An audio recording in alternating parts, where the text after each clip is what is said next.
Yes, people. Welcome back to another episode of That Gunner Talk. It's your boy KAPE as Pauser, and I'm with the one and only Gunner Street. If you're tuning into the stream, wherever end on Gunner Street end or KAPE Pauser, make sure you drop a like on the video. Make sure you're subscribing if you're new, and make sure you're jumping into the chat. Let's read your comments out. Let's engage. Just enjoy the live with us. But before we start this episode, my boy Steph, how you feeling today, my boy? Bro, good, bro. First of all, personally feeling good. Life is good, can't complain. Top of the league from an Arsenal perspective. 2 points clear. We're gonna touch on that a little bit later and what that really means. But overall, Arsenal players scored today too. Saka scored a goal. Eze scored a goal. You saw those wonderful goals, so you can go into detail if you please. But ultimately, man, happy about everything, man. Nothing to really complain about in the fan base. Maybe the Sunderland draw, but again, not too much to complain about, so I'm good, man. What about you? Hey, bro. As you say, like life feels good right now. Well, thanks to God, obviously. Um, International break is a bit boring. Obviously, England played today. Like I watched, it was nice to see Saka and Eze obviously get their goal. Obviously, Eze came off the bench. Saka started, played well. I think Saka played the whole game, so I hope he doesn't play the next game. But Hopefully not. yeah, like as you said, top of the league, life's all right. Obviously, got my my 14s team winning some games. Obviously, Mm-hmm. got football on Sunday to look forward to. So it's Arteta, I'm good. KP ball. Yeah, there you go. KP ball. Pause. But Pause. I'm joking. That's not a pause, man. I need to be dealt with, man. But as you say, like I'm just happy that there's a bit of a break for us, obviously. So yellow card for me already. 2 minutes in. Obviously, if you're tuning in, make sure you're dropping a like. Make sure you're subscribing. But let's get into the show. Obviously, Arsenal between the international break of October and November, obviously we played 7 games. I remember me and you doing that show, and I was like, I need 7 out of 7 in it. Yeah. And I think you said that we're gonna like, probably do 6 out of 7 with a one draw, which you predicted, obviously, to Atletico. Didn't anticipate it was gonna come off against Sunderland, but Yeah. besides that draw, 6 games, obviously 7 games, six wins, one draw, 6 clean sheets, and doing this with constant injuries and changing of the squad, not having our full attacking Arsenal at our disposal, and only conceding the first 2 goals in a long time. I think that was 10 clean Mm-hmm. sheets in all competitions. Against Sunderland, who, well, I'm gonna give them credit for the goals in that game, and I'm pretty sure we'll touch on that shortly. But just like I just want to get your thoughts on just the run between the last international break and this break, and like how you're just feeling about the club right now. Um, Personally, I mean, 7 out of 7 would have been beautiful, bro. I'm glad that my prediction came true. I guess if we're talking about predictions, I guess. But I personally rather your prediction came true than mine, especially getting to the point where in those 6 games, KP we went 8 games straight without a clean sheet. With a clean sheet, we were barely conceding shots on target. We were dominating games, and even in games where there weren't many goals scored by Arsenal, it felt like we were so much in control of those games. And I think this kind of run of games, this 7 run of games, and I thought you kind of highlighted it to your point, your credit from before. I think this was kind of the platform to really assert ourselves as the best team in this league. And I think I have to give the boys credit. Barring the draw but against Sunderland, and even in that game we were down 1-0, but we showed great character to go away from home in the Northeast with a very difficult ground. No team in the Premier League has won there. And the only game they lost on all competitions, I think, was on penalties. So to go there, be 2-1 up with like 3 minutes or 4 minutes left, it's always a gut wrencher when you don't win the game. But at the end of the day, if you're telling me if you're looking at the body of teams in this league, who is the best? I think far and away, the points might not say it just yet, but this run of games, that 7 run of games, has stood out as I think Arsenal is the best team in this league. And I think the title says it all. I think the players do deserve some credit, because a lot of people will look at this run and say, okay, well, you don't get the draw against Sunderland, you should be beating newly promoted sides. These are where you go and assert yourselves as title favorites. But look how many games last season we didn't get 3 points, and ultimately we turned to 3 points this season. And I'm not saying, people will say on the same hand, I wouldn't expect Arsenal to be invincible. So I mean, when we drop points, when we draw a game, we didn't lose the game. We're still 15 games unbeaten. What's your marker, especially for a team that's been so consistent, dealing with so many injuries through this period as well. So I have to give this team credit, man. I'm very, very happy with the run of games. Obviously, you want to go 7 from 7. Like I said, become obsessed with this clean sheet record. I want every single game to be won with a clean sheet. But at the end of the day, bro, 6 wins and a draw from 7 games. When you're missing so many players, these players deserve credit, and I think the manager definitely deserves some credit. Absolutely. What about you, bro? What's your thoughts on this run of games so far? No, I think it's been excellent, man. Like Yeah, obviously absolutely. it's not been, I guess, perfect is what we are craving and wanting, and obviously every fan wants it for different reasons. But I think just seeing how we've been able to control all the games, even in the Fulham game wasn't an easy game to play. The Palace game at home wasn't an easy game to play with the way Palace, that those teams set up, and Arsenal were nullified those teams to doing nothing. Of course, we didn't have high chance creation, but we were always in control of the game. We're always comfortable and confident, which is the main thing I feel like this team like gives us. It's not just the fact that they, we have great defenders in Gabriel Saliba, a great keeper in Raya, that you feel safe, but it's the fact that the team defends as a team. The team plays well. The team knows how to control, move players around, and dictate, the game to our liking, like where we're not panicking, where the game's always how we want to play it. And obviously, got to credit other teams' defenses, but I've got to credit the team for that. Like, and they've done it obviously without a lot of reliable options. Obviously, Martinelli was out since the Palace game. Madueke's been gone before even the break, and obviously Havertz's first game of the season. Jesus only coming back, obviously hasn't been involved. Gokras more recently, and obviously Odegaard has been out since. And it's a credit that I've got to give to the players that have been playing, because the likes of Saka, Trossard have had to play a lot of minutes, back to back in important games, and they've come out with a lot of very, very good performances as well. Marino's done a job in striker, got 2 goals just before the Sunderland game, and obviously everyone else, like Eze, has been playing back-to-back games, starting 4, 5, 6 games in a row. Like, you have to understand that there's a lot of credit I've got to give to the team. And obviously, as you said, credit I've got to give to Mikel, which obviously I've given him a lot of credit because of just like where the team is at, like now. Like, as you said, I feel like we're the best team in the league. And we're performing like one of the best team in the league. And obviously, yes, we've dropped points. Sunderland, City look very good against Liverpool. The gap is only 4 points currently, and it's very early in the season. And we know City are a very experienced team. That was they only really had a fall off year last year. They did win four in a row before then.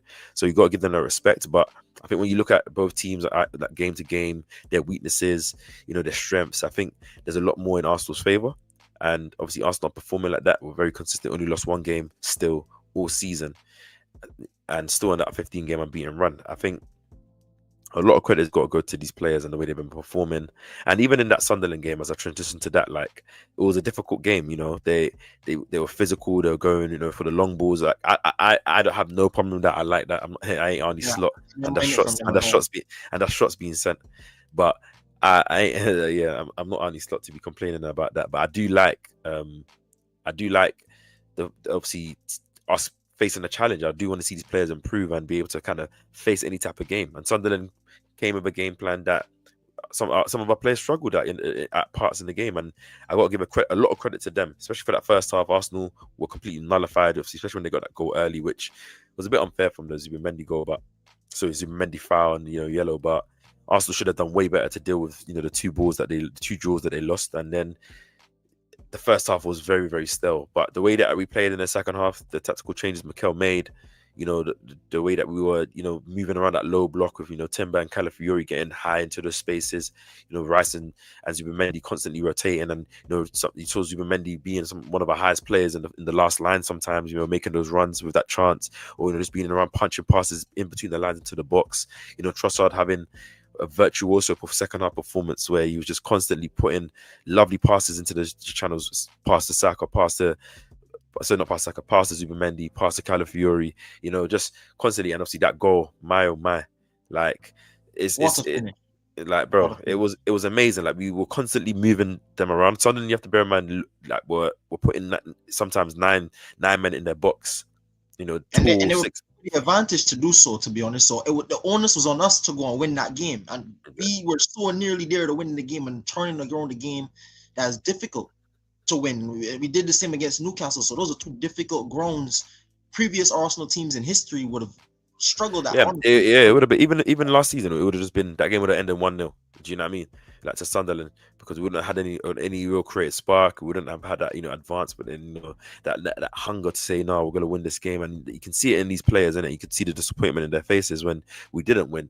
Obviously, they're always gonna be disappointed in the last a late goal, but you can tell it's more than just that. Like they're probably disappointed by conceding the goals, disappointed that they played so well in that second half. But credit goes out to the players, and obviously a lot of these players are performing at higher levels. Even Mendy, Saka, Rice, Gabriel, Trossard.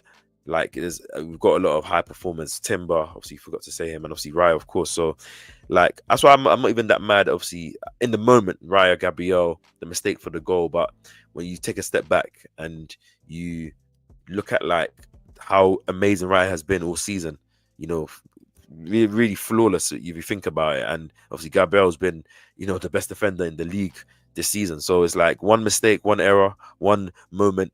Like you got to compared to the amount of good moments you have, you kind of balance it out and say, do you know what?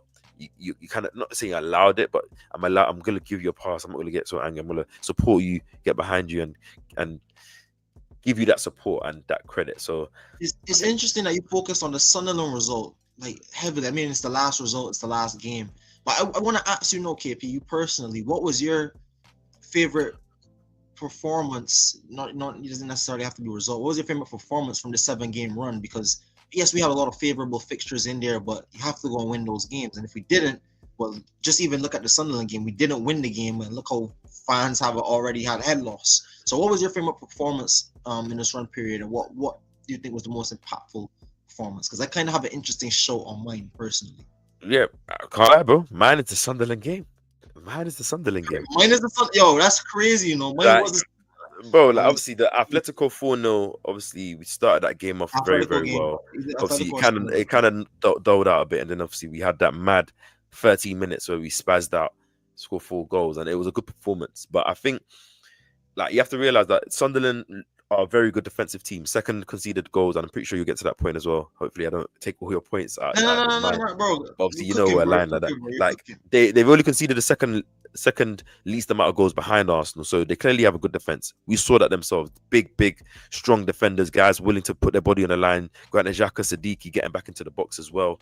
Playing a very, very lowish block. The keeper Roofs looks very good as well. So cool. Mm-hmm. Like he made that save at the end to Calafiori, so I got to give credit to them. Arsenal was shifting that low block around in that second half, like more than I've ever seen us do in some of my time. Like maybe the last time I thought like I seen us do that to a low block was that West Ham away game when we were losing 3-0. Declan Rice was still playing for them, and Odegaard, Callum Chambers. Yes, that's when I started to see. But obviously, even then, the West Ham wasn't playing like the deepest or maddest low block. Like Arsenal, this game was playing like could have scored 4 or 5 goals in that second half and would have been credited for it. And like it was interesting to see what was doing. Like Zubamendi was popping up in great and interesting spaces. Declan Rice was up and down. Eze was popping up in the pockets as well. Saka and obviously Trossard had seemed to have a lot of space and time out wide to kind of take on their man and do things now compared to the first half. And it was good to see in game a game that was difficult in the first half. It looked like we didn't create anything in the first half, so it was like to be able to go from like complete opposite. You know what I'm saying? In the way that we were completely dominating them and opening chances and creating openings and great openings too, I think was a credit to the team. Again, goes off the first point because it was like, okay, you might have just unlocked something here, especially when we know we're going to come up against a lot of low blocks coming forward, I say probably the next toughest one would be Brentford that come to our ground, and now you might have found a little something that you can kind of shift players and find that space and unlock a new level for this team. So I throw it to you, but that performance, and obviously I guess because we didn't win from that performance, I think is why it will burn more and it will why it will drive the players and Mikel to want to emulate if they can do that again to a low block, why they will be ruthless to put the goals in and get that credit for what they were doing. So you have to throw back to you. So what do you think? Obviously, and it's crazy that and I figured you were kind of leaning towards that viewpoint and opinion because, and I'll start it off. I'll kind of give my 3 performances I thought, and I'll rank them in order. Third, I'd probably say the Fulham one, Fulham away.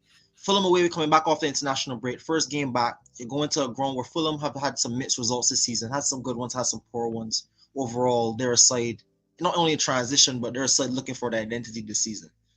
But again, you're going away against Craven Cottage, another ground last season where we didn't get maximum points in, a ground that we found kind of difficult over a couple of seasons now so far. You go there, game is ultimately a difficult one. It's a late kickoff. Remember, it was a late kickoff there too. The Sunderland, the Fulham fans were definitely up for it. And then you see a magical performance by a talismanic figure. He didn't get a goal in our assist, but Saka was absolutely outrageous. That's what you want a guy to do that has 100, that has the captain's armband. Go win me the game. Go do something to win me this game. Away from home, he had Sessegnon on toast. Anything he wanted to do that game, he did it. His corner ended up leading to the goal, and we win the game 1-0. Even though it wasn't the most pretty performance, it was a catalyst for a run of games where you started to see, okay, even when we're not playing pretty, even when we're not playing our best, we have the cards, and we're so versatile as a team that we can get almost any result. We can get not any result. We can get the win from any situation. Number 2, I say the Atletico victory. Again, no, going into that game, I was predicting that game would be a draw when we first originally predicted them. Looking at the 7-game run, I said maybe a draw. That's probably where you're gonna fall, because 7-run game. If it goes 7 from 7, you've had an amazing run of games. If you win 7 from 7 at this highest level, I was thinking we probably would have maybe drawn against Atletico.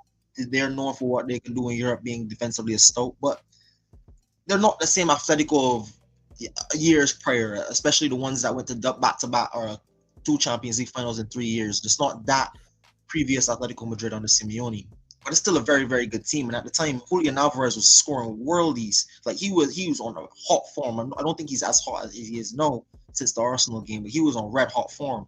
I thought defensively, we saw really, really stand-up contributions. We saw players coming in off. We saw KAPE get some minutes. We saw Gabriel step up, Maurizio Micheli and Martinelli. They had the game to remember for me. They were brilliant in that game. And that kind of showed me, even when we rotate this squad, that and the Brighton game, that this squad is a madness. If the guys are fit and they're there, we're not even talking about guys we're going to talk about later, 7 players injured at the current moment by the Sunderland game. You're talking about a team that can compete on all fronts, genuinely, to beat Atletico Madrid 4-0 in the Champions League. People don't forget, it was 0-0 at halftime. Like, it was 0-0. We scored 4 goals in 10 minutes to put that game to bed. Quick 4 goals and put that game to bed. It was over. Before they knew we hit them, it was over. And then the Sunderland game, like you said, it burns me. It burns me. But there was points on that stream, KP, where I told you I love this team.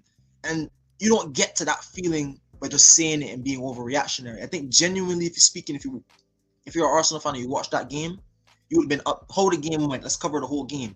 First half, we were poor. I thought we were poor first half. Intensity wasn't there. Moving the ball through the lines wasn't there. Chance creation wasn't there. We give up a very sloppy goal for our standards, especially to break the clean sheet record. And it's kind of like, okay, all right, whatever. Let's get back into the game. We don't show the impetus. The end of the half kind of sums it up. We don't even get a crossing to create like a final chance at the half. Yeah, man. Oh my days, that was They're annoying. like, oh my gosh, what am I watching now? The way we responded second half, there was no subs, there was no changes. When you looked at that bench, even talked about it in previous games before. I said it before the game. If the starters don't get it done, we're not winning this game.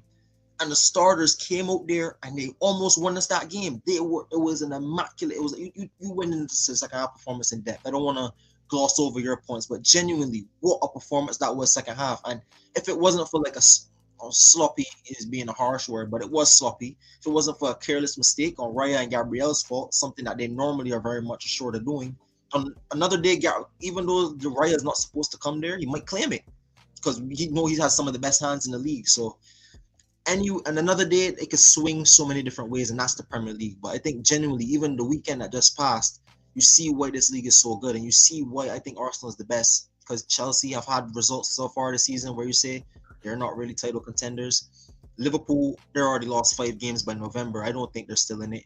And then you have City, but we've also seen City lose to Spurs, Brighton, and Villa already in the Premier League. So, again, can you really lose 3 games this early and go on to win it? If there's any team, it's probably Pep Guardiola and Man City. But again, based on what I've seen from my team, Arsenal, defensively, that is such a platform and that is a baseline where I say, if you beat us, you have to do very well on your day to beat this team. Very, very well to beat this team, man. So, genuinely, comes back to the title, bro. I think these boys deserve credit. It's not easy. And I think we're kind of glossing over the fact that no other team has really done this. Even Bayern won all their games and then they drew their last game of the league before the break. So it's not easy to go win 6, 7, 10 games, 8 games in a row. That's very difficult to do in high level football. So credit to the team, credit to the manager, because it's definitely not easy, man. Definitely not. They just as you said it, bro. And obviously, shout out Claire Elise. Appreciate you Got jumping in the Claire. stream. Hope your uni work is going well. Appreciate the love always, already.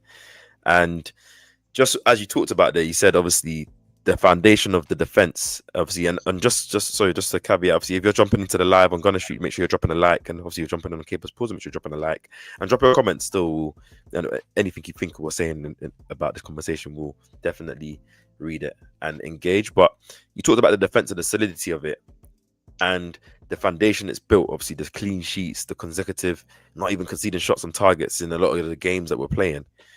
But with a lot of our attacking players coming back, and obviously I'll name the attacking players, obviously that will assume should be back, if not for the Spurs game, in and around the next couple of game weeks. Obviously, Noni Madueke, Martin Odegaard, Kai Havertz, Gabriel Martinelli, Victor Gyokeres, and Gabriel Jesus. Obviously, hoping ramping up his fitness. Obviously, he's back in full training, so maybe not the Spurs game, but he should be back soon.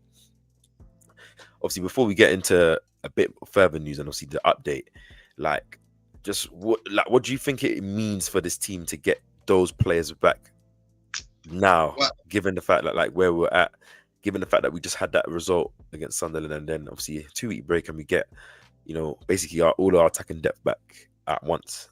bro, it's a blessing. I mean, we couldn't have asked for an international break and better news coming before the international break, knowing that you potentially, even if we don't get all 7 guys back, let's just say you get 3. We already saw Gabriel Jesus back in training. What's his fitness level is going to be in 2 weeks? I'm not sure. So let's just not count him. Let's just say you get Madueke, Gyokeres, and Martinelli back. If you give me those 3 players back, you have rotation for Saka.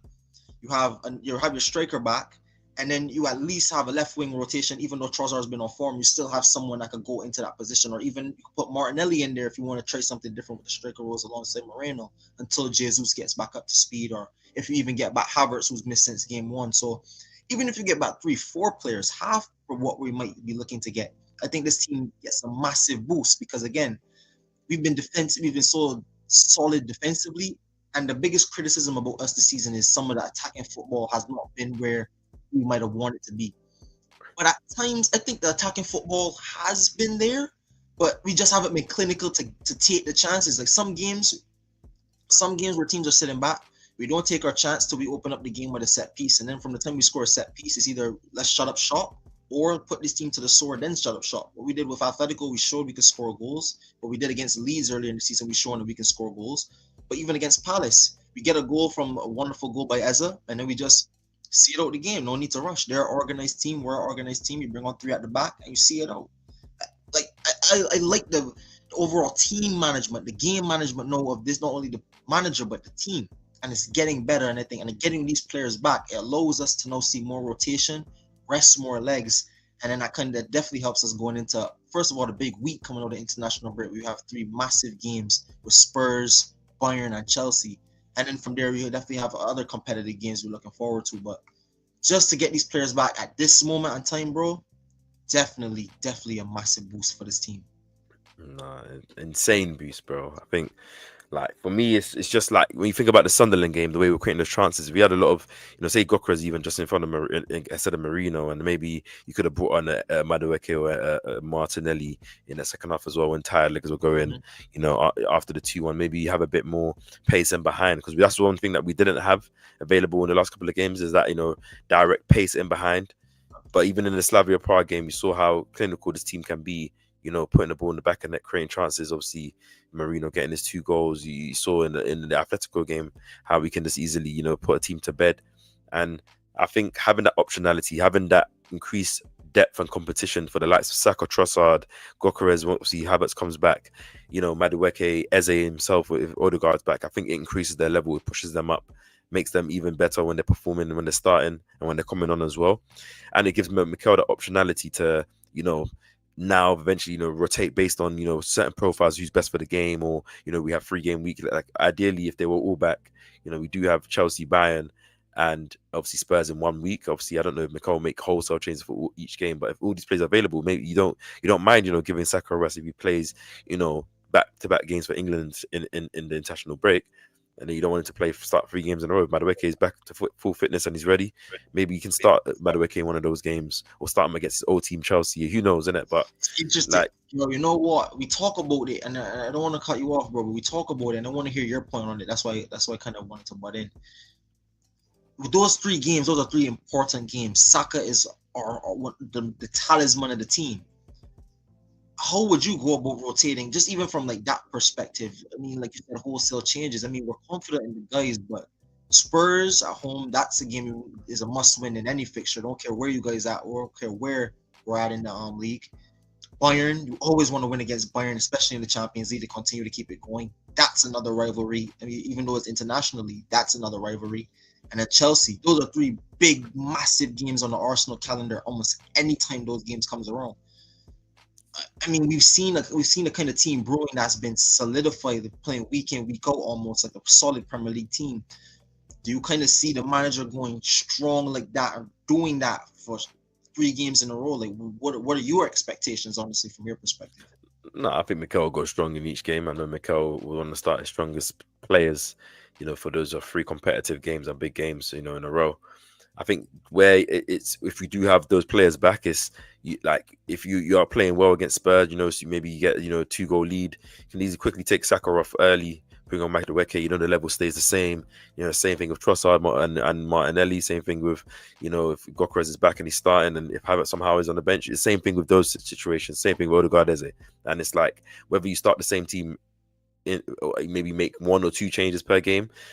Like the player coming on is of the same level now. It's not like a younger player or a player doing a job in a position, for instance. So I think that those things count, because it also allows Mikel to rest players a lot. So I think that's just what I want to see. But we'll be interested to see what happens, man. I'm very excited. Obviously, if you're tuning into the live, don't forget to drop a like as well. And obviously, don't forget to subscribe if you're new, obviously on Gunner Street or KAPE as Pausa. We appreciate the love, and obviously drop your comments. Before I do transition, I just want to say, out of all the players that's coming back, is there any one particular player that you're very much more excited, very much looking forward to seeing again, or is it just all of them as a collective? Madueke low key, because I thought he had a very interesting start to his Arsenal career. I mean, he wasn't the most liked. It wasn't the most liked transfer. He grew on a lot of people, and I think his overall game, what he brought to the team was just refreshing. Because I feel like for a long time, Arsenal were just missing players that just took the game at other defenders. We needed attackers that really took on their player, took on their guy. Left wing or right wing, I think that he brings that versatility that I think we're going to be definitely looking forward to seeing in this next run of games. Because even if Martinelli is doing well, it doesn't hurt to swap wingers and just give the opposition defender something to think about. That's another ace up the sleeve, not only Mikel could use, but these players can now use. We've seen Saka even this season pick up the ball sometimes on the left and create some good chances. In the Sunderland game, before he scores his goal, the chance before, he picks up the ball from a lovely one-time pass from Zubimendi, drags it just wide, and then comes on his left foot on the right hand side, on his right foot, and buries it. So looking forward to Madueke, man. I thought he brought something to the team in that early stage of the season that I think we've not missed, but I've kind of like missed in terms. I'm not saying just that constant barrage of 1v1s and constant taking on. And I think it will do Saka very well. As you said, Saka's been very underrated this season, one of our best performers. And I think if you have someone like Madueke, fresh from injury, back raring to go again, that just increases his level. Obviously, if you're tuning in, don't forget to drop a like. I really appreciate it. And drop a comment. So obviously, Claire Elise says, hopefully Declan gets a rest for the next England game. Yeah, I think Declan and Saka hopefully get, at least start off the bench. Obviously, England are through to the World Cup, and obviously now they've been perfect. So hopefully Tuchel gives maybe opportunity to one of the other players, but we will see. Thank you for your comment, Claire.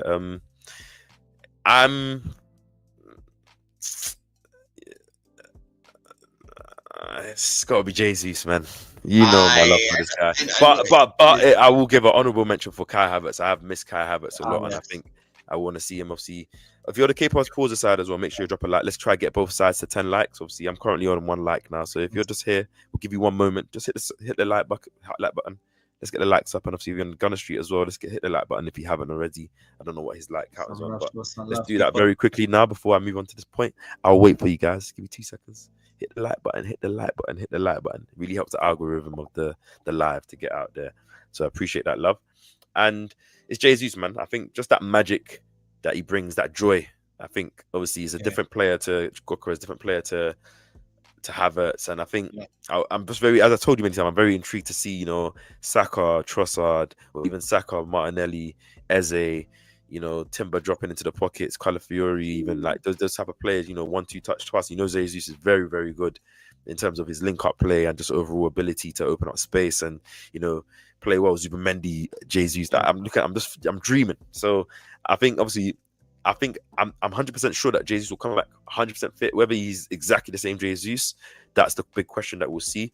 I'm pretty sure he will be Jesus because you don't lose that talent. But in terms of that explosiveness and that real sharp, you know, agility and turning, we'll see. But I think because of the fact that we have other options in that position, I think it doesn't allow us to even rush Jesus back any like he can take his full time. I was looking at his Instagram page and obviously he'd been posting training videos since August, so it's not like obviously solo training, so it's not like he's not been training and constantly putting in that work for months now. So when he does come back, I think he will be sharp. I think now and hungry, and I think him knowing that he has a lot of competition in his position if he does play in that 9, I think will bring a serious Gabriel Jesus, man. And I think that's a good show because another thing about Jesus is he scores in spurts. Like when he's hot, he's red hot. Like when he had that period last season, that December period against Palace, where he scored 5 goals in a week. Even before that, some of his performances in that run were just brilliant. He was outstanding when he first came to Arsenal. We'll never forget those first couple of months before the World Cup. He was absolutely on fire. So we know Jesus is a player that when hot, he could be the catalyst to taking this level to another level. Like just having the ability to raw talent you talk about. I mean, another player you talked about, Kai Havertz. I think Kai Havertz brought something to this team that I think it's funny to see people talking about Gyökeres and what Gyökeres does to the team. But when it was Havertz the season before, it was kind of like we need more from our striker. I just think that comparison is no interesting to see people more valuing that side of the game now in Gyökeres than what people used to do for Havertz.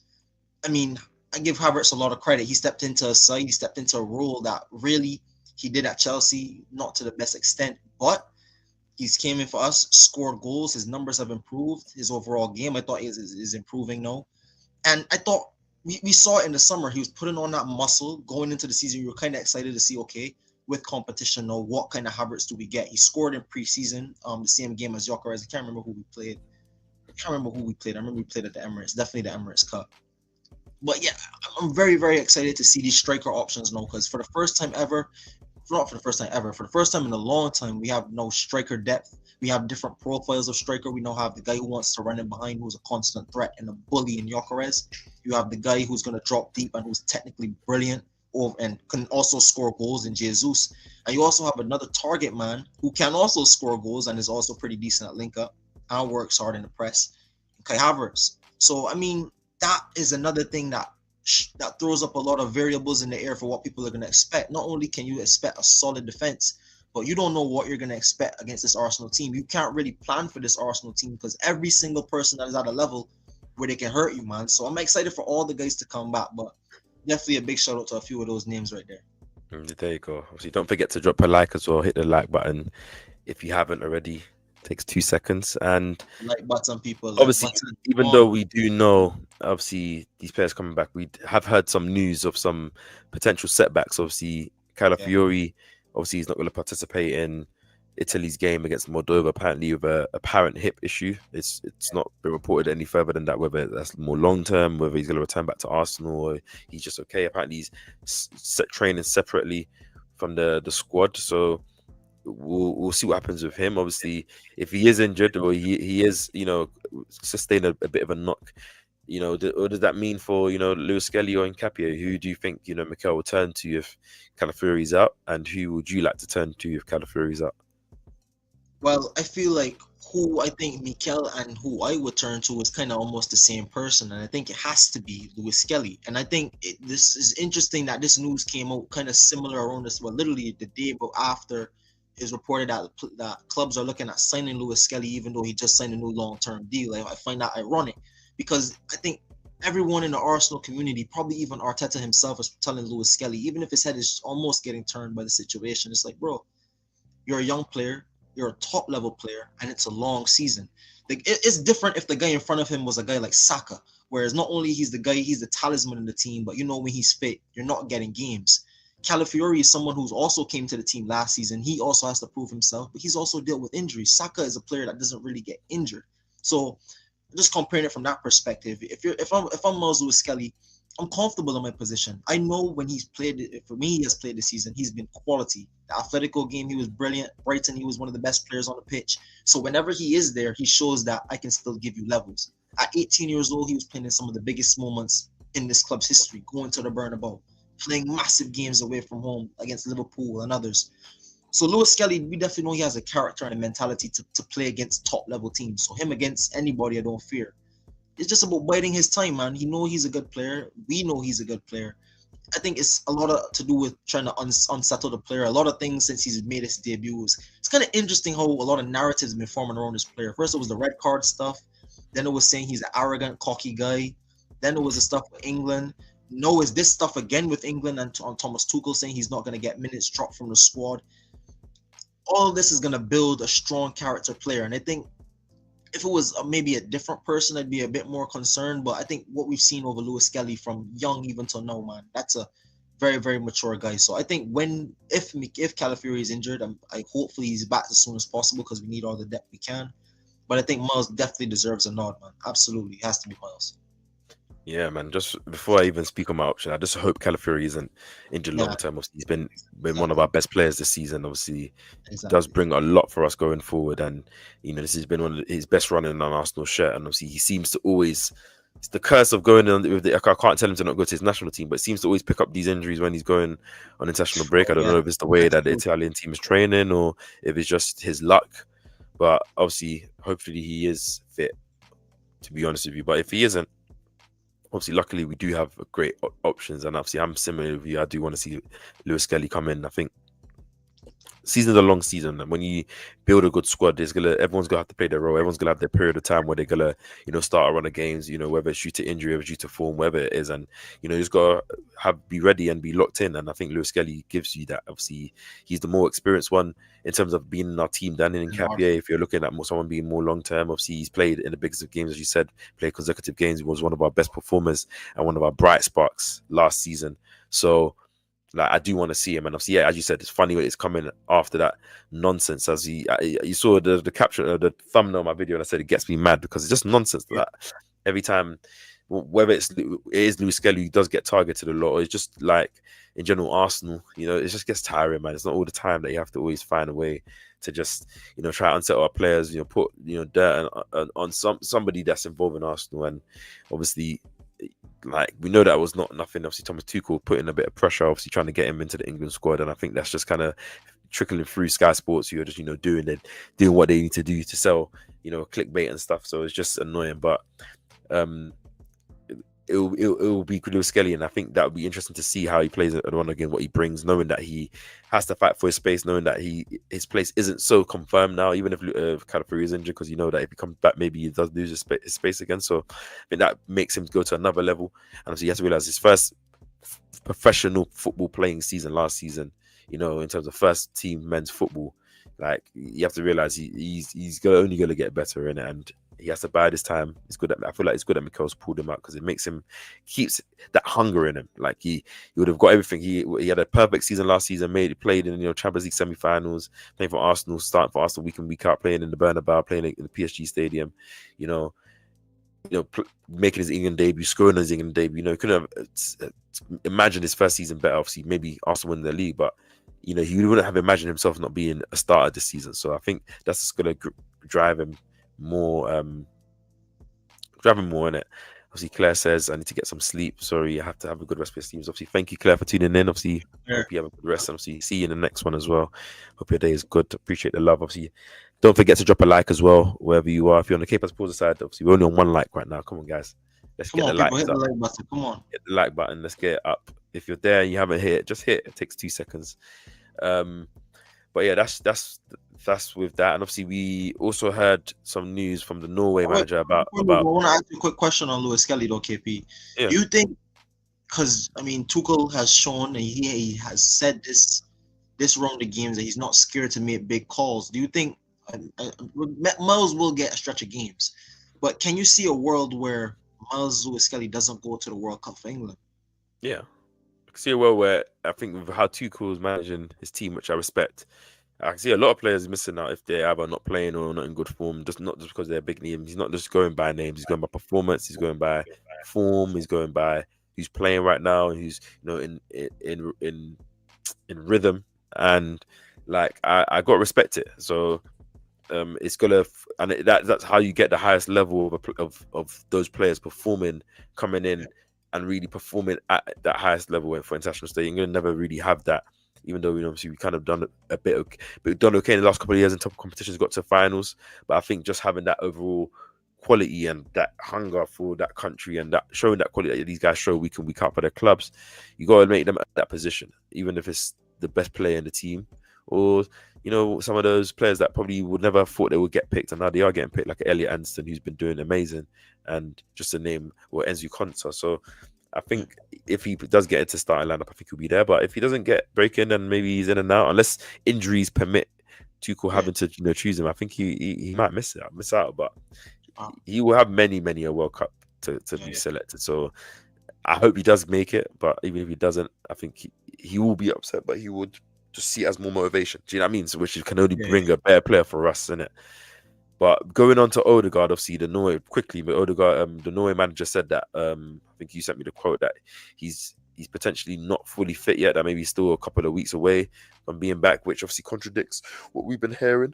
And obviously, at the end of the day, as you said, we don't know if all of those players are going to be back. So maybe there is some truth to that. Maybe he is a couple of weeks after the Chelsea Bayern Spurs game. Maybe he comes back. There is a stretch one, and so it's possible, and it's not anything like. Are you concerned, or are you just even if it's a couple of weeks, maybe just the time that he was meant to come back?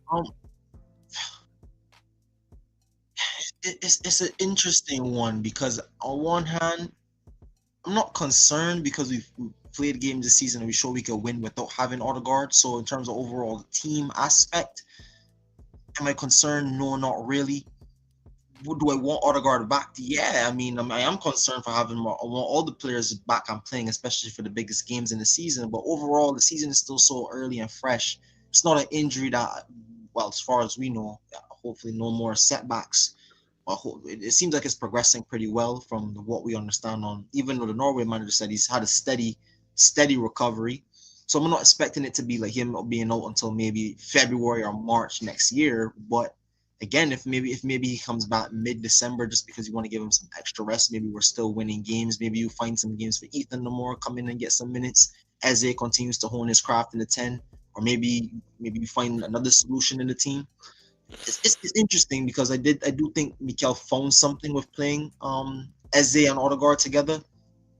So concern, I wouldn't say is the word, but you definitely want the best players back, man. I do think he might be a little ways away. I do think he might, just because of the fact it's a knee injury. He hasn't trained, but I also find it pretty fishy that this quote from the Norway manager came out and he hasn't, and Odegaard wasn't even in training yet or wasn't even with the Norway staff by that time. So I don't know if he spoke with Martin. I don't know if he spoke with team doctors to get like a more critical analysis of the injury, and Arteta is kind of playing the mind games thing or kind of assuming and projecting for when he comes back he would be fully fit after 2 weeks of rest and recovery and training. But I do expect Odegaard to be back in some capacity. I don't think he's going to be back in where we see him in the squad. Maybe by Chelsea game he might be. But again, if there's no need to rush our players back, this is my biggest thing. If there's no need to rush our players back, this team is good enough that you don't have to rush them back. So previous years, we'd be more concerned not having a player of Odegaard's level being there week in, week out. But I think we're in a good place now, team-wise and quality-wise. Even overall, in the league and all our competitions that we're in, I don't mind not having Odegaard for a few games if that means long-term we're going to have him for crucial parts of the season. So not concerned necessarily, but definitely want your players back as soon as possible, man. I can't lie to you. Yeah, that's that, man. Obviously, hopefully it's not nothing big. Obviously, it's just like normality. Maybe he wasn't always the ones that was planned to come back. If it's true, on the Spurs game, and if it's not true, then even better, because that would be like a nice, like pleasant surprise. But I'd say the main thing for me is just players to come back 100% fit. Don't no one being rushed back or anyone coming back with, you know, potentially going out again if it's not like an unlucky injury. And you know, end of the day, Odegaard is our captain. We know that when he is back and he is in form, he will be starting, and he is very influential for the team. And we've missed him, even though we've been playing very well. Um, and it's interesting that the Norway manager always has more information on Odegaard and what's going on. He's willing to. I'm not saying, let me not say that. He's more willing to release information. But, Mikel's very coy on how he uses the media, and likes to keep things, hidden under wraps. So we'll see how that goes. But nevertheless, I think it's not like he's saying he had a mad setback or anything. He's just saying that he's not, potentially ready to come back right now. So I don't think it's crazy news. But Steph, obviously, as we start to round up, obviously, just a couple more points. Arsenal currently sit top of the Premier League, obviously 4 points clear.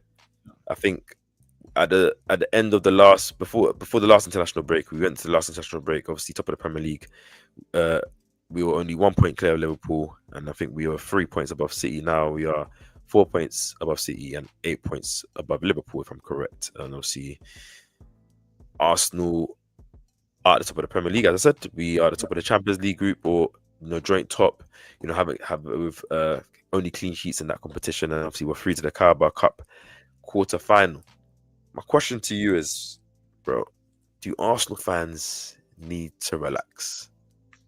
And I'll explain. Like, I don't mean obviously, and it could be both ways. It could be, do Arsenal fans need to relax in terms of the ones getting a bit carried away, saying that we're gonna win a quad or we're gonna win a treble this year, or league's already done, and do the ones and you can say no. And do you also believe the ones that have been overreacting right after the Sunderland game, cussing the players, cussing the manager, saying, the league is done, or this is why we're not going to win, all that malarkey that, every time I speak to opposition fans, my friends, other fans, they always, and some Arsenal fans who think alike like me and you as well, that are just like, I don't know why the Arsenal fans are so overreactive or so emotional, are just, moving so mad. Like, they've all said the same thing. Like, I was online, like you guys need to calm down. Like, you've been the best team this season. Everyone always says that. It's like Arsenal fans don't believe it, because if you believe it, then you don't lose that best team status over one draw. Do you know what I'm saying? So, bro, what's your thoughts? Like, just on the Arsenal. I thought you made a good point there, bro. If you believe something, you shouldn't be shaken. And I think it's a bit of a mixed bag in the fan base, which is where you're getting two extremes. There's fans that believe and they're ahead of the curve, or maybe jumping ahead of the curve wrongfully as well. Because again, we can't predict the future. We can only give our feelings about what we feel in the moment about the team we love. So some fans, even me, I've even sometimes jumped on a little bit of hyperbole. But again, some fans are taking it too ahead and saying we're going to win the league. I do agree, but there's also some fans that I think are reacting negatively, and I think forcibly negatively to result, to the Sunderland, especially the Sunderland result, because there's nothing else to critique and criticize. Honestly, like, we went on a run where we're still undefeated in 15 games now. We only conceded 2 goals in the last 8 games. So at the same time, you're looking at it and saying, okay, why are you acting? Why are we overreacting? But again, I hear the PTSD arguments. I hear guys saying that they've seen this team flying in November, December times, and then we don't ultimately come home with silverware in May.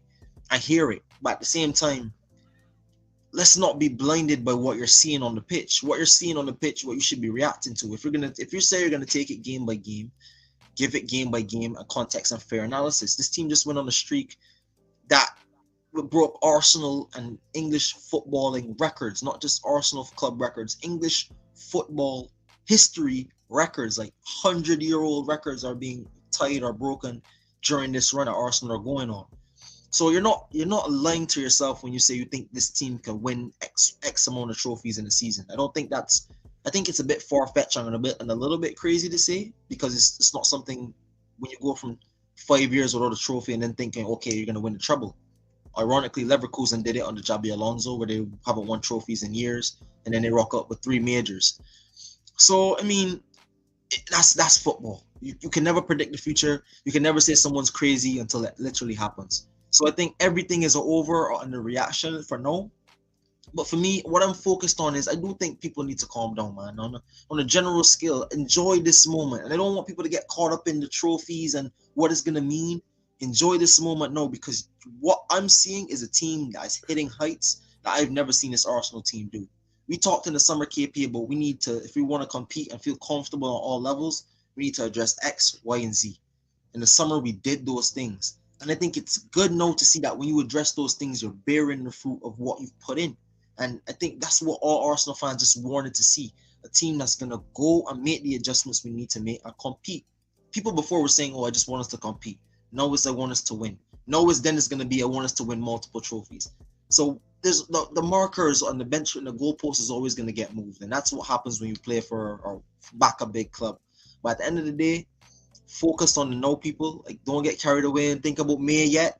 It's still way too early in all trophies.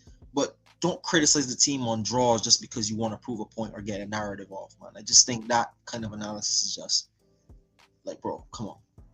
Hey, man. The fans that are getting carried away, get carried away, man. From being a fan is about getting carried away. Obviously, it's different if you're saying, oh, if we don't win a quad, we're done, because that's a bit of an unrealistic expectation. But like I was saying in my stream with Waffledon yesterday, and obviously don't forget to go subscribe to Waffledon's page as well. Great Arsenal content. Like, you have to realize that, like, the team looks good. Like, we look like we're the best team. We are the best team in England, in my opinion. Right now, we have the best record. We haven't only lost one game. This season. Like, each season is different. Last season, Liverpool were at this point had only lost one game themselves. Were moving perfect. City looked all but out of it. The season before, City had started to get on their run, and obviously they looked very good and looked like the worthy competitors of the league. And the seasons before, like right now, those teams don't look at the same level as they have been. Obviously, City do look like they're kind of coming to their own. Liverpool are kind of going through it right now. 5 losses in 11 games is unheard of from champions and teams trying to go for the league, and that's different. Like, to seasons before where we have fallen short of winning the league, where City were almost flawless, and the season after that, Liverpool were almost flawless. Like, Arsenal seem to be that team this season. Obviously, so far it is early doors, but you have to kind of read the room. Look at how we're performing in the Champions League. There's another elevation and improvement. Last season, at this point, we had lost to Inter Milan. We had drawn to Atalanta, but now we've won all our games. We've got clean sheets. We've made light work. Yes, we've got a big challenge from Bayern Munich next, which is a good litmus test for us, what I've called it, to see how good we are this season, where we are, how the next step that we've taken. Obviously, that's facing a team in excellent form. Striking Harry Kane, who's in insane form. Obviously, definitely the best striker in the world right now, and that's what I need for this team to play a team like that at home and play well. And the team is good, and I think fans just need to, the negative one is like, as soon as some drop result, some bad performance, something, everyone just the guys just come out like fiends, like and just come out and where all the agendas come through, whether it's a player agenda, whether it's the manager agenda, whether it's just the whole team agenda. Oh, we're not winning this year. This is what I don't get it, man. It's like you want to feed off the negativity, but you also in your heart you want to win. I don't know if it's just PTSD. Sometimes it's just I want to be right. Like, and whether and I can go for the people that are also positive as well, because they want to do the whole "I told you so" thing. But I just think, for me, even those people, I don't really mind, because if you're supporting your team unequivocally, you kind of understand what's going on at the team. You're realizing, you're feeling it, like you get that sense. The same way opposition fans, some of the media, some of the media pundits have said it themselves, that they feel like Arsenal are going to win it because they know what they're watching and seeing, and they're not even emotionally attached to the club. So us that are emotionally attached to the club, invested, and we watch a club every day, we study all the news, we do everything. Like, you have to realize what you're seeing, and you use what you're seeing this season, compare it to what you see for the previous seasons, and you measure it. This looks like the best version of Arsenal so far, and we're yet to still see the attack click because of the fact that we haven't had the depth available. Like, for me, that's the simple maths that you can say. If these guys come in with the defense, the foundation is going to be mad. And the fact that we just got done, we've broken the records, gone on 10 games in a row, 8 clean sheets in a row, all these things that, give us very much confidence. It's not just getting the wins, it's how we're getting the wins, the way we're making teams. Like, we've controlled all but 2 opponents this in this run. And that's Man United at home and Sunderland away. Like I think every other game we've controlled the opponents, and obviously yes, it's Sunderland away for the first half, because I feel second half we did control them. Man United obviously was a tough game, but obviously we came out with a win. But like, you have to realize that's a credit. It's not an easy thing to do. Even the best of teams, a team at Barcelona, even Bayern, sometimes they do concede a lot of chances. Sometimes they do kind of be susceptible to counterattacks. You know, Liverpool, Man City, we've seen it this season as well.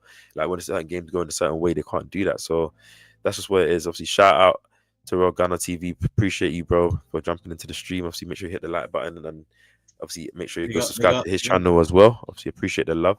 So that's just what I just feel like. Also, Arsenal fans just need to kind of, I always say, is readjust the way you view the club for where we are at. Like, you have to realize that we're a very good team. Like, we're a title competing and challenging team, a team that are challenging on all fronts. Like, so you need to understand that, you know, we are good. That, as you said, unless you're expecting us to do invincible, we're going to drop some points. But you can trust the team is going to be able to react. The last time we dropped points, we went through a little barren run this season. Liverpool and the City, we went on a 15-game unbeaten run and went on a 10-game win streak. We went on an eight clean sheet run. I'm saying, I'm not saying that's always going to be the case when we drop points, but clearly the team so early in the season have shown the capability of going on that run and being that consistent. And you know, as the season gets more closer to where you are getting to your goals, you're going to lock in even more. You're going to, less margin for error. So if they're showing that professionalism now, going through injuries, going through everything, I think you have to just understand that where we're at. That doesn't mean you're not going to criticize. As I said, you saw how much I was criticizing Gabriel Raya. You know how much I was criticizing the team in first half of that stream. So I'm one of the most positive fans, but I will criticize. But perspective will always come right afterwards, or at least soon afterwards, when you think about the game, you watch the highlights, you look at some of the stats, you rethink about the moments, and you're like, you know what? Because I always just think about, I've watched games even a couple of years ago where we haven't been in control, we do have an off day, or we do kind of get punched up, and then these guys are up for it. But these men, we're getting, Marino getting elbowed in the head, Timber getting, the head injury, lose. Rice uncharacteristically losing the ball. Same with Gabriel for the first goal. But team not really moving good. Saka wasn't really doing anything first half. Trossard as well. And all of a sudden, these men turn up and they say, "Nah, man, enough. We're winning this game. Who are Sunderland?" And that's what I like about these boys, man. And Mikel, the tactical changes and what he's done so far. I think since that City game, I keep on giving that credit. He's really adjusted the way he's approaching. Obviously, I know he's got a lot of scrutiny for only bringing on Mascara in that game.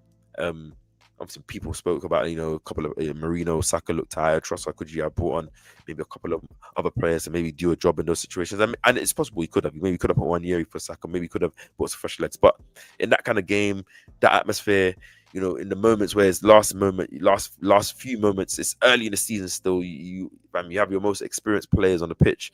Given the fact you have a lot of players out that are very experienced and very in the attacking area, you want to kind of keep them on. And I'm not giving the manager excuse. I'm just kind of seeing the perspective that it was at. So I understand the Arsenal fans that have PTSD. I understand because we just want to win. It's not coming from some hateful place, but you have to sometimes heal from that so that you can see what's going on now and enjoy it properly and get behind it and live it. Don't get me wrong. When we get to the second half of the season, I'm pretty sure all of us our hearts are going to be beaten when we're in certain games. If we know we're still at the top and there's only a couple of games to go, but that's just natural when you really want something and you don't want to lose it. But I trust the team is also feeling that, and they want it, and they're going to be able to rectify it. Mikel too. So that's just what it is, man.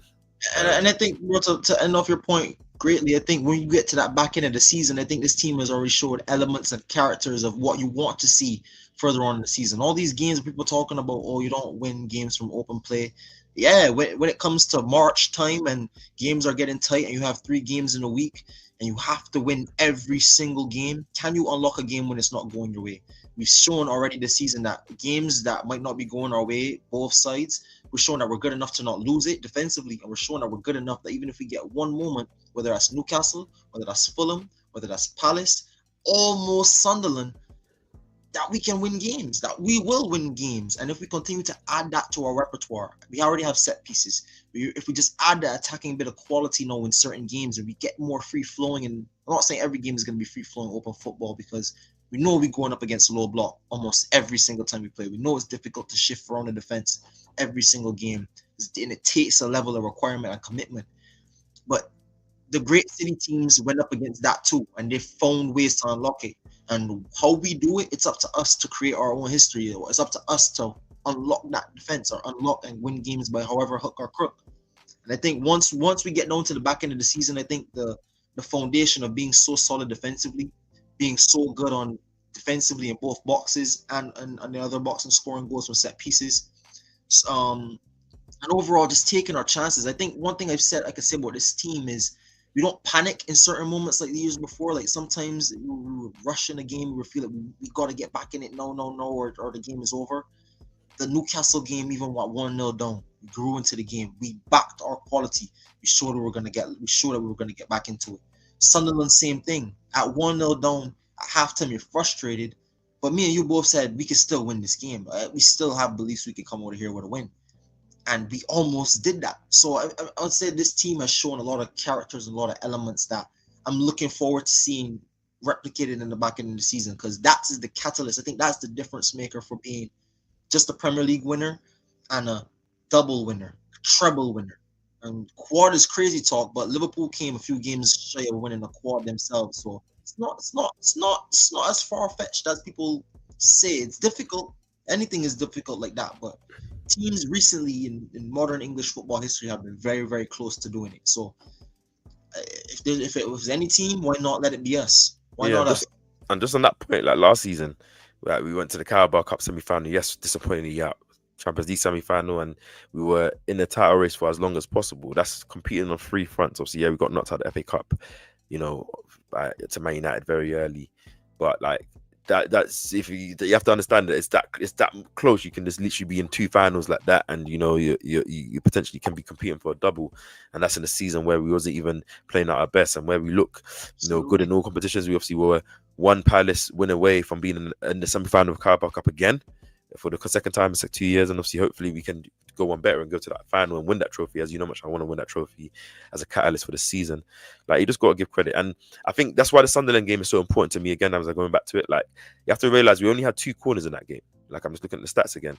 So, and both of our goals came from open play. The first goal coming from great press from Declan Rice.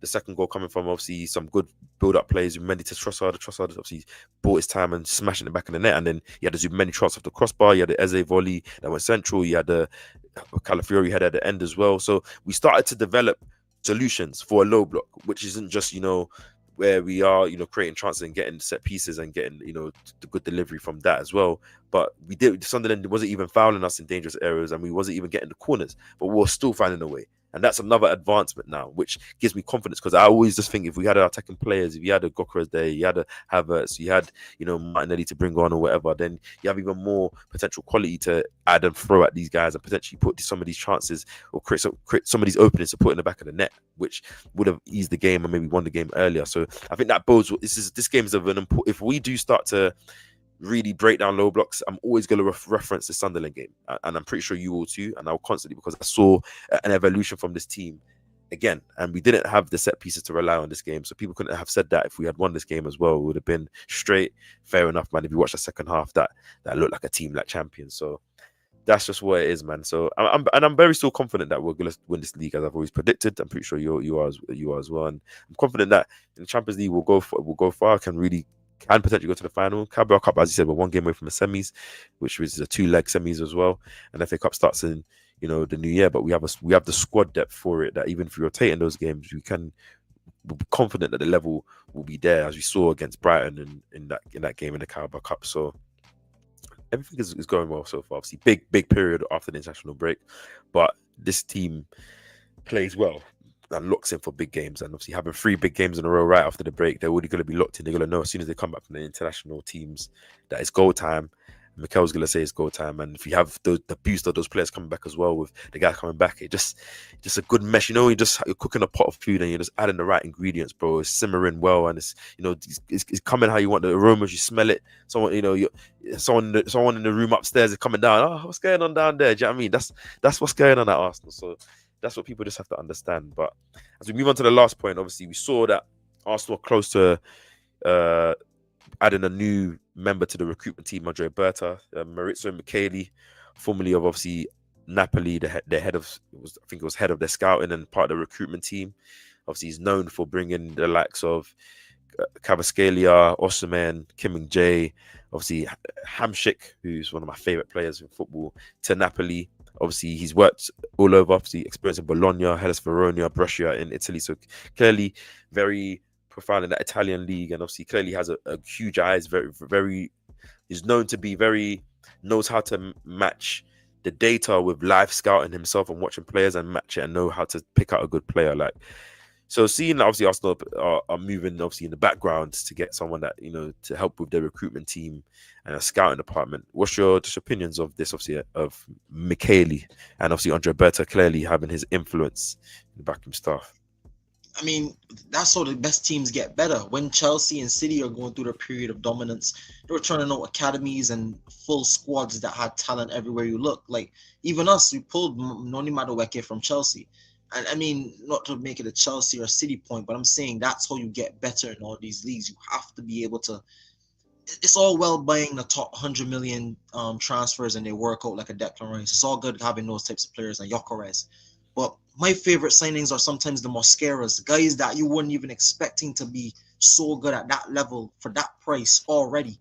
And you see the difference they can make at only 13 million. You're telling me Mosquera costs 13 million pounds. He's 20 years old and he genuinely can start in this Arsenal team. That's a madness. That's a madness. And if we could continue to develop players like that, we already see in Haaland pump out Saka, Lewis Skelly, Nwaneri, Dolman no coming through. So if we match good scouting for players outside all around the world, not even just Europe, and then you match that with your homegrown talent honing in, and you mix it in with a blend of still being able to attract the top level stars, that's how you really build and create an ethos of a great dynasty, not just a team for the moment, dynasty team. That should be the talk. I mean, once the first trophy goes over the line, that's when the talk should be dynasty. Yes, this season is about getting over the line and win trophies, but I'm glad that not only are we thinking about in the now, we're thinking about 4, 5, 10 years down the line. How can we continue to have Arsenal the pinnacle of English football? How can we have Arsenal go on a run where it's Premier League after Premier League after Premier League? Can we go 4 in a row? Can we go 5 in a row? Who's to say? So it's a difficult league. The league is changing. Like you said, every season is different to the season before. But recruitment and having top level scouting is always key. And we've seen what Berta can already come in and do in one summer. He's changed a lot of Arsenal fans' lives. So we have to say, from what he's doing right now, we have to give him credit, man. To the more the merrier, man. The better it is. So we'll see what he produces for Arsenal. Shout out DWTT. Appreciate the love, man. Make sure you're dropping the like. Obviously, make sure everyone's subscribing to his channel as well. Appreciate the love. Make sure you're dropping a like as well. And what's your thoughts on anything? What's your thoughts on Lewis Skelly potentially coming back into the team? What's your thoughts on, you know, Saka and Eze tonight? Anyone see those goals? Lovely, lovely goals. Which one of those goals was your favorite goals? Obviously, I know Steph. You might as well go check those goals quickly if you haven't. Bro, burning, bro. I can't find the goals anywhere, bro. Let me see if I can send you something still. Look for these goals. Yeah, it's another crazy thing too, because it's rare that we get England international games over here in the US during international break. Like, it's very, you probably get 1 European game, like 2 European games in that kind of evening slot. So, and it's like a toss up. Today, I think I saw on my TV it was like Moldova versus Italy. It was the Moldova game versus Italy. So I didn't tune into it, but I wish I got to see it though, man. Yeah. Oh, and the link you sent me, I'll have to use it. You can only, yeah, and I figured that it would be one of those, man. But so I'll see if I can find something. I'm working with over here, but by the end of the night, I'll see the goals. You described them pretty well. Good finish by Saka, and a brilliant first time finish from Eze. But I mean, this is another story. This is now the second. Well, we'll see how the whole international break carries on. Hopefully, it carries on. No injuries, knock on wood. But I say this, bro. These international breaks have not only shown me that the level of Arsenal is raising, but these Arsenal players are now consistently performing, even for the national team. Look at Trossard now scoring goals in international break. Saka now back-to-back international game breaks. Him and Eze, to be fair, I think there's no back-to-back international breaks where I think they got goals. Rice now wearing the armband, him proving an influential figure for England. Other players stepping up in big moments for the club now. I mean, that's what happens when you're a good team. Your players are good and they're going to be rated, so they will play. But again, you see with Brazil, sometimes they have Vini, Rodrigo, top-level players, and they still can't get it done in certain competitions over recent years. So listen, man, credit to these Arsenal players, and to maintain your levels for club and country consistently so far than what they've done this season. Have to give them massive, massive praise, but just want to come back fit because we got some big games coming up in the next couple of games, man. Big, big games. Yeah. So credit to the boys. Credit to the boys, man. Credit. And obviously, as you know, Nigeria getting through to the playoff final for World Cup. Obviously, we're gonna be Oh, facing they Congo did. later, like a big 4-1 win. And we need my boys to Yo, do it on Sunday I heard, because I was following up. Like I wasn't watching the matches, but I was following Culture Cams. Culture Cams is talking about how difficult it was, looking dark for Nigeria, man. So congratulations, bro. no, it was like I think it was 1-1. Went to extra time and then obviously asked Nigeria put the game away. Wasserman got a brace. I think he had a chance in regulation time, that a very good chance that he missed. But obviously, shout us out. Obviously, one big game now. Got to take on Congo, which hopefully we can do. And I'm happy because obviously Nigeria didn't make the last World Cup. Yeah. But they might not have made the last two. So I think we need to be back there because, like, on top of England, I need to support my Orange team. And then obviously, if we're there, Of course, it's gonna be brazy. And Still. Nigerian football is a standard for African football. Like Bro. they've for all my life coming up, they've been the constant in African football, one of the constants alongside the Ivory Coast and other nations as well. So they've been the standout. It's kind of surprising to see that. Not the downfall because they're still producing quality players, but it's kind of seeing some of the mixed. Just not missing, missing these major international competitions. Yeah, obviously, it's not crazy. winning the AFCON. Do you know what I mean? That it's there. Obviously, if you're Nigerian in the chat as well, obviously drop a comment. Let me know, or if you're or whatever country you're from, let us know. Oh yes, we got. Wait, hold on. AFCON talk real quick. We might as well get into some AFCON talk real quick while we got some time. Yeah, go on. We got AFCON this season, people. It's a mid-season break now. I don't think Arsenal this season have any players that might go to AFCON. So before we touch on AFCON as a tournament, I think how can that benefit Arsenal? I think that's another major factor for Arsenal going into that period of the season with no players having to go to AFCON. So what are your thoughts on that? Yeah, obviously, a couple of our rivals are going to lose a couple of their players, Yeah. to AFCON, and Arsenal don't have that, which I'm sad because I would love us to have African players, but at the same time, I guess in this season, not losing anyone in our squad for potentially getting injured, obviously playing for their country, which they should be proud of, and obviously, missing games, important games in the title race, I think is very, very key for us, and lucky, I guess, at the same time, because you don't really know if your team's going to qualify, and AFCON comes every 2 years, but the competition this year, obviously, I hope Nigeria win again, similar to the World Cup. I'm going to say, but hopefully we can win it. It will put us in good momentum going into the World Cup as well. Get that chemistry going, similar to like a Carabao Cup where you're winning this. Not saying that AFCON is not a big trophy. I'm saying similar to where you're winning, a good competition, and then you have a bigger competition like that. You can now use that as confidence. So we'll see how it goes, man. Like.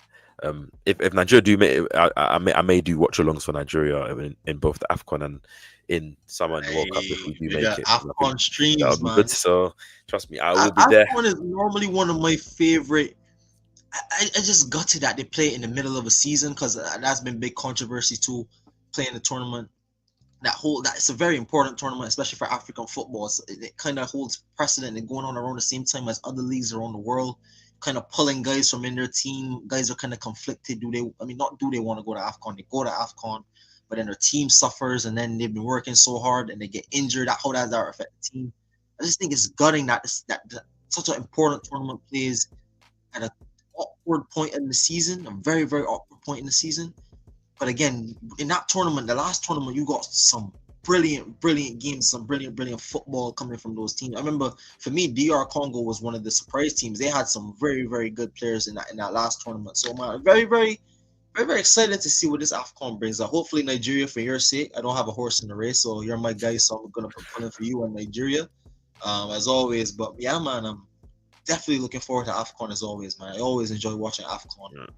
My fellow Nigerians, we've drafted this Bayesian to our ranks for the competition, so obviously yeah, for us, obviously. We got. And just to touch lastly on that Micheli point, obviously he did he bought the likes of Hamshik and Cavaskhelia for cheap prices, 5-10 million, and players coming in and being very, very good players. Obviously Cavaskhelia, them selling him for way more, and yes, as you said, similar to the Mascara deal that Bert has done. If he's having another person on his team that can, find these type of, good players that can come in help the first team really raise the level, potentially, be sold on later on if they don't stay for a good price. And not only does that help just the refreshing the team, show where we are, also show a good level of scouting, but it also helps, the profit and keep your best players where you don't need to sell them because you have other players that you can make some good profit on. So, like, I think it's interesting, obviously, and sometimes you can even be like maybe Arsenal now, some of the ones that would be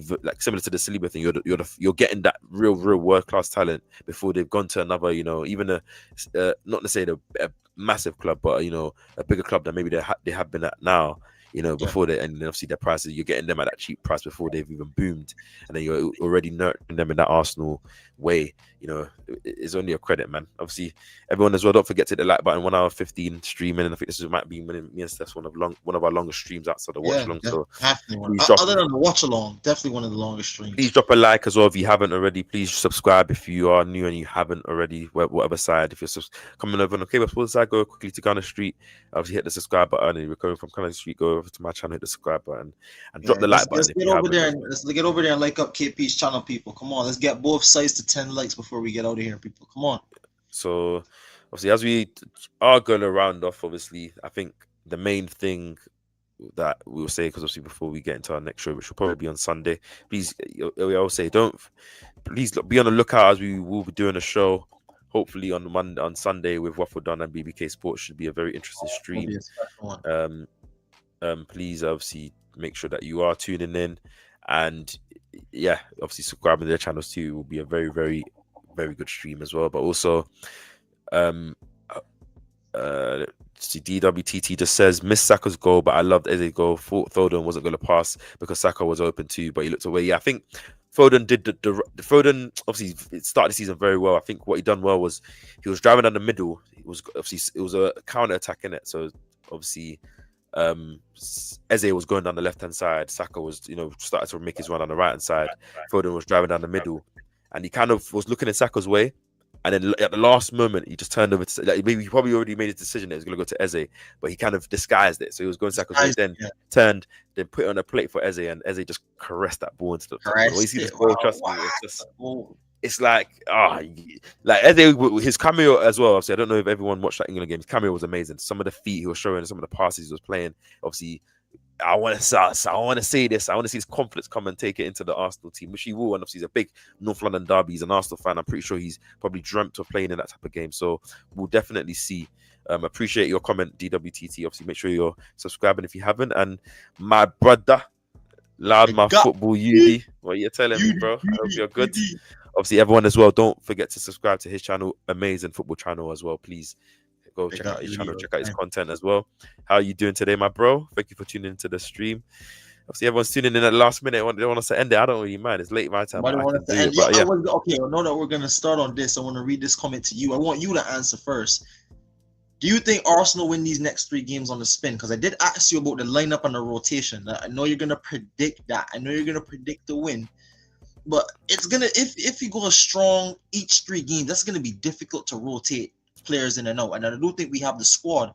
But ultimately, what are your feelings going into those 3 massive games? Because they're big for any Arsenal calendar on any season. Yes, I do think we're going to win these games. And you know me, Mr. Positive, Mr. Predict every game. Obviously, funny enough, I got caught out, obviously, on the stream yesterday, Waffle Done, of BBK, got the receipts, because obviously, I think BBK has predicted every single game for us to win this season. But I think I predicted us to draw against Liverpool when I was in the Waffle Done stream. So I did predict us to win. Do you know what I mean? You know me, but so he came and said, obviously, I didn't. And obviously, that's fair enough, because I did say that we was going to draw that game. And obviously, we did lose. But I think we're going to win this game. I think we have enough. North London derby, Arsenal always turn up at the Emirates. You know that the crowd's going to be amazing. So what? I don't know if everyone remembers when Leandro Trossard cracked Pedro Porro. That's the word. Nah, his kneecaps were literally broken. His cracked him. And with the form Trossard's in, I won't be surprised if he cracks him again still. So I think that's a war. Yo, come on, bro. That's a shocking one still. That's a shocking. I'll send off myself still. I've got to pack it up. Sorry, guys. Apologize, man. That was an insane one, man. And I said it 3 times even. So do you know what? Camera off for 1 minute for me still. I apologize everyone in the chat. Nah, that's You know me, I'm a pause merchant, but I gotta give it that. Like, I think we're gonna win this game. Bayern game is a big game. I need my get back for that quarterfinal. Obviously, a couple years ago, we didn't win that game at the yeah. Emirates, so I think that we deserve to. And Chelsea away, we've drawn that the last 2 seasons, but Chelsea's defense is shaky, man. And I think without having Cole there, I think we should be putting pressure on them. Sanchez isn't a great keeper. Obviously, they got great players, and I think apparently Cole Palmer should be back for that game. I think that's what Resco was saying, but nevertheless, like as DWTT says that if we win those 3 games, we put the whole world on notice because Absolutely. obviously Bayern looked like a force this season. Obviously, only drawing 1 game, the last game before the international break. We beat them now. It's crazy. I'm back. Yes. And obviously, Chelsea, we win those games. I think obviously it will bode us well. 3 big games in 1 week, and if we win all the 3 of them, obviously, luckily we don't have to travel outside of London for those games. So obviously, players get to sleep in their own bed. I think that will count a lot. Obviously, with the travel, some of these players come up from injury, don't have to, be going up and down. But that's crazy. Loudmouth says Keyshawn came to our Hindi show. Man understood all the cusses we threw at him. Oh my days, that is jokes. That's funny. I want to know how he did. How did he? Does he understand it? Like, shout out my Probably bro Keyshawn Google as well. Translate. Maybe might have Google Translate. I'll give him the benefit of the doubt, though. I'll give him benefit. That is a joke. I need to tune this one show. Hey, we need to get you on the show, man. If message me after yes, this, of course. we need to get before you need to answer for your war crimes, Yudi. We need to get a show. For the war crimes. We need to show going. We can all stream it, but obviously we'll message up. Obviously, DWTT said, "Did you say Bayesian? My dad's Bayesian. I'm London born, but I've lived in most of my life in USA." Yeah, bro. Yeah, bro. Bayesian, yes, bro. I was born in the US, lived in the US for half my life, lived in Barbados for like another half of my life, and then not too long moved back to the US. I live in New York now. And yeah, bro, I've been to London for the first time this year. Went to the Man City game. It was a brilliant experience. I would love to go back to England. Obviously, I loved it there, and obviously to watch more Arsenal games. So hopefully, man, I can be back out there. But bro, big up to your dad as well. Yeah, shout you out, man. Obviously, let me make sure I even subscribe to your channel as well. DWT yeah, bro. Definitely gonna subscribe as well too. Definitely gonna subscribe as well. That. So we are. I just hit that subscribe button. So appreciate that. Obviously, make sure you subscribe as well if you haven't already, my bro. I appreciate the love. And obviously, maybe we can get a collab going as well. Obviously, you're London born as well. What part of London are you from? I'm from London. I'm from Southeast. Obviously, born and bred. UD, if you're still here, how you feel? Just a quick word. How you feeling about your team right now? Any words? And DWTT, do you out of the attacking players, do you have any particular one that you're very, very looking forward to coming back and excited for them to return to the squad? And what's it that right now is 11:40 UK. I don't know what time it is. Obviously in the US right now, obviously your time. 6:40 my time. 6:40 my time. Might as well at this point stay up and watch some NBA. Do you know what I mean? But my team ain't playing today, so I don't think I will.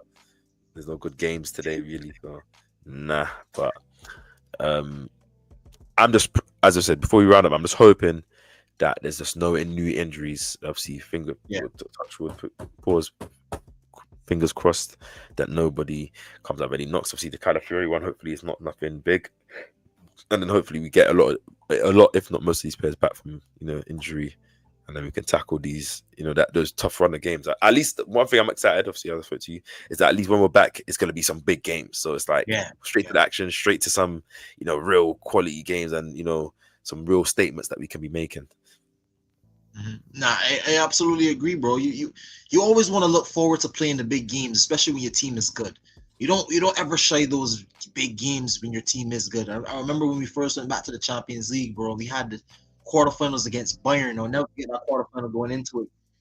The first game at the Emirates, it was like that feeling of revenge, that feeling of wanting to play them again. So I was gutted the fact that we lost to that Bayern team genuinely because I thought we were good enough to beat them and just fine margins, one bit of lapse of concentration, not stopping the cross, not tracking your man into the box. Was it Tomiyasu that was playing left back that didn't mark Kimmich? might be, I could be remembering the goal totally wrong. I do remember it was a cross on Kimmich. Yeah, Tomiyasu was playing left back in that game, wasn't he? I know Tomiyasu definitely played that game. I don't remember if he was at fault for the goal. Not to call him or anything. Somebody didn't follow Kimmich into the box though. Somebody Yeah, didn't, I think he literally went Martin on guard. But that is another game where KP. That's the difference in the highest levels, and I think we talked about this when it comes to that March April period. Bayern were crap in both legs. I thought we were the better team over both legs, but again, the better team did not go through, and because they were able to take their chances in a critical moment, I think that's the difference between teams at the highest level sometimes. So I think we have that now in our arsenal, no pun intended. But I think we have that now, and I think it's going to benefit us being so defensively solid and just being able to take those moments and not only set pieces but attacking quality later down in the season. I think later down in the season, these kind of results are going to be respected more or hold more weight for fans, I guess. No, it's kind of that point of the season where it's still early, still fresh. 3 points is just 3 points to the league, and you kind of see where you're at. Well, we're top of the league, so that's where we're hopefully going to be at the end of the season. But yeah, man, it's not really appreciated as it should be. Then will be at the end of the season. Yeah, man. I think it's a big game. Like, it's a big game, and I think it's a big 3 games, and I think especially that Bayern game in the middle, that would be our toughest test in the Champions League so far. We can nullify them and play well. Obviously, not just for the last season, but the seasons of before Bayern, and what they've been doing to us in the Champions League and the history of Arsenal and Bayern. I think we need to do that, but obviously, I think now I just want some of these attacking players, to kick on and obviously start, put in that. So a lot of output in as well, and we'll hopefully see that. DWTT says if Saka can improve his form from his last Champions League form, we'll be laughing. Hope it continues. Yeah, I agree, man. Like Saka, I think has been one of our best players this season. Definitely our best attacker. Obviously, even Trossard will have a huge say to that. I think the way Saka has, been relentless, has been crazy, and obviously he hasn't got the output I guess he would have wanted at this point in time, even though he is, I think, as you said, our highest goal scorer, highest scorer, yeah. But he hasn't got any assists this season, which is so unlike him. But he's been very, very close to getting a lot of assists. He's just obviously on putting his goals away. But if he's focused more on goals this season, I'm not mad at it, man, because hey, man, he did say last season, bro, we need more killers in the team, and he was the only killer. So I mean, that's the next progression of game tape, and we'll see how it goes, man. Tyro Gunner, thank you for the comment, DWTT guy. Tyro Gunner TV says Saka and Eze with 2 bangers tonight. Yeah, man, we're just talking about it. Like, obviously, I know Steph can't wait to jump off so you can go watch. Bro, bro, I'm fiending to see the goals, bro. It was some good goals, especially. I'm intrigued to see because Saka's goal was very, very good, very, very well taken. I can't lie, lovely goal, and not something I've seen him do before. Not saying he can't do it. But you've never seen it, yeah. And obviously Eze, that was just, do you know what I mean? Like, he just looked, free, looked confident. So we'll see. DWTT said that I'm subscribed to both. I think I saw your phone in. Yeah, me and Waffle do our weekly show every Wednesday. Obviously, we're gonna see if we can get him on the channel on Sunday. So I appreciate, obviously, you subscribing already, man, bro. I appreciate the love.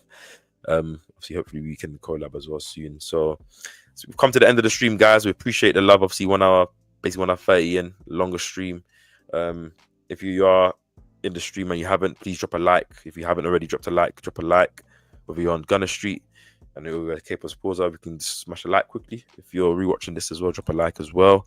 Appreciate the love from everyone in the chat. Obviously, shout out DWTT, shout out Tyro Gunner, shout out Loudmouth Football, of course. Shout out Claire. Obviously, she's gone a long time, but appreciate the love. And anyone, obviously, the silent watchers as well. Appreciate you tuning in. Make sure you're subscribing if you haven't to both Gunner Street, KAPE Pause. Before we go out, Steph, any last words? This break was needed. I mean, in terms of the squad, I think some of these guys needed a break just to get the overall squad to regroup. Just because our bench was looking a little bit thin. So happy we have the break. Content-wise, look forward to both of our channels, people. We have some content coming out during this break. I know KP has something planned for you guys. It's going to be very, very special. Me too. I have a video on Yuri and Timber out. If you go and check that on my channel, don't forget to like, comment, subscribe. Love boys, love seeing new Arsenal content. Big up my bro. Appreciate you, my bro. KP definitely has something cooking. Go and check out our player profile videos. If you like our lives, We break down the game a little bit differently in a way, in a more entertaining style as well, a different kind of entertaining style as well. So go check that out. Subscribe to both of our channels, like I said, man. And yeah, man, to more streams, to more love, and to more wins, bro. Come on. There you go, man. Appreciate you as well, G2Far. Appreciate you tuning in. If you're tuning in now, you've been in here already. I really appreciate it. I don't really want to end the stream. I'm enjoying it, so I can't lie to you. Yeah, I'm enjoying the stream. Maybe we might stretch it a bit longer. Obviously, pause before you catch me. That one, bro. Just a warning for that one. Just a talking. He says, obviously, I'm in Scotland. Don't know how I got you guys, but I follow. Yeah, subscribe to both channels. Appreciate you. Make sure you drop a like as well. Appreciate the love, and obviously you enjoy the content, as Steph says, and we drop a lot of player profile, analytical videos. Very entertaining, but very insightful as well. We both love the football so much, and obviously we love Arsenal. And we love the game, so go check out our channel. Obviously, we're doing a lot more lives, watch-alongs, gaming reactions, a lot of analytical videos. So go check out some of our older content, and keep an eye on for our newer content. Obviously. As Steph says, he dropped a Timber video. He's got a new video cooking up soon. Obviously, I will have a video coming out as well. So I appreciate the love from you, G2Far. And shout out you in Scotland. What city in Scotland are you from as well? Just so we know. DWTT says, need Gokeres back from those big injuries. Odegaard, who I'm looking forward to return. Obviously, I love that front three of Saka, Gokeres, and Eze should improve the attack. Plus Odegaard, press and miss. Yeah, man, I can't lie to you. I think seeing Eze playing on that left hand side, I think will free him a bit more, obviously, to get a bit more 1v1s. Get closer to the goal. Not closer to the goal. He's already closer to the goal, but be in a bit more space. And obviously, Odegaard and Saka link up again to see that again. Obviously, I just want to shout out the captain that he started off the season well. Obviously, I know how much Steph loves Odegaard, similar to me, and obviously, I think I do. Yeah, he got the Odegaard training shot on right now. I do want to. I can't wait to see him. And obviously, Gokeres. Obviously, as much as I said I want to see Jesus, I think Gokeres as well. From what he's been so far, he just hit that form, that pass in that pass for the crossbar goal. Like I need that, and obviously everyone I need that. But I think as you say, DWT, I think Odegaard will be very, very big. He also says Rice shows us why we miss Odegaard's pressing. Yeah, when Rice is the best. I think Rice pressing the guy back to goal, I'll be scared, man, because he has the ability to wrap his leg around and obviously win the ball, and he doesn't just win the ball and tackle. He tackles and then wins the ball and then wins the ball. Does something with the ball. So it's a big shout. Obviously, as you said, Odegaard in that press is going to improve, and then obviously just link it up on that right hand side with Timber or Ben White, who's up, but will probably be Timber, and obviously Saka as well, getting his partner in crime should be well. And I think as they did come on off the left today for Rashford, and obviously this is where he obviously looked very, very good. So it'll be interesting to see. Obviously, when Odegaard does come back, he will move back to that position. But with Trossard's form, we'll be interested to see what Mikel does. But these are the headaches. That's a show, because for me personally, I don't know what you think, KP, but I thought some of Eze's best performances have come off the left. And I think with that space, I think, what game was it where he assisted Gokeres? Was it the Leeds game? It was Forest. Was it Forest? I thought the Forest game was brilliant. To be fair to Eze, I thought he was really, really good off the left. I would personally like to see Eze play more off the left, but I mean, with no Odegaard, Nwaneri still young, still want to develop him. It's his first season playing 10. I think people kind of also forget that it's his first season in professional first team men's football playing in the 10. So I think you have to give him a little bit of room to grow and develop in there, but definitely credit. I can't wait to see Odegaard back, man. I think Odegaard, Eze in the same lineup with Gokeres, with Saka, with the defense, with Zubimendi and Rice behind. This team has everything, man. We talked about it, bro, but this team literally top to bottom could do a madness, bro. Do a madness. I can't lie to you. That's just why we need all these players back, man, because then it just gives us that opportunity to really see what this team looks like in its full totality. Because even last season, as much as we did have obviously injury scare, we didn't have the full team. Obviously, DWC says he's born in Hammersmith and lived in Acton. Obviously, I know he's in West London, bro. Shout you out. Obviously, he's said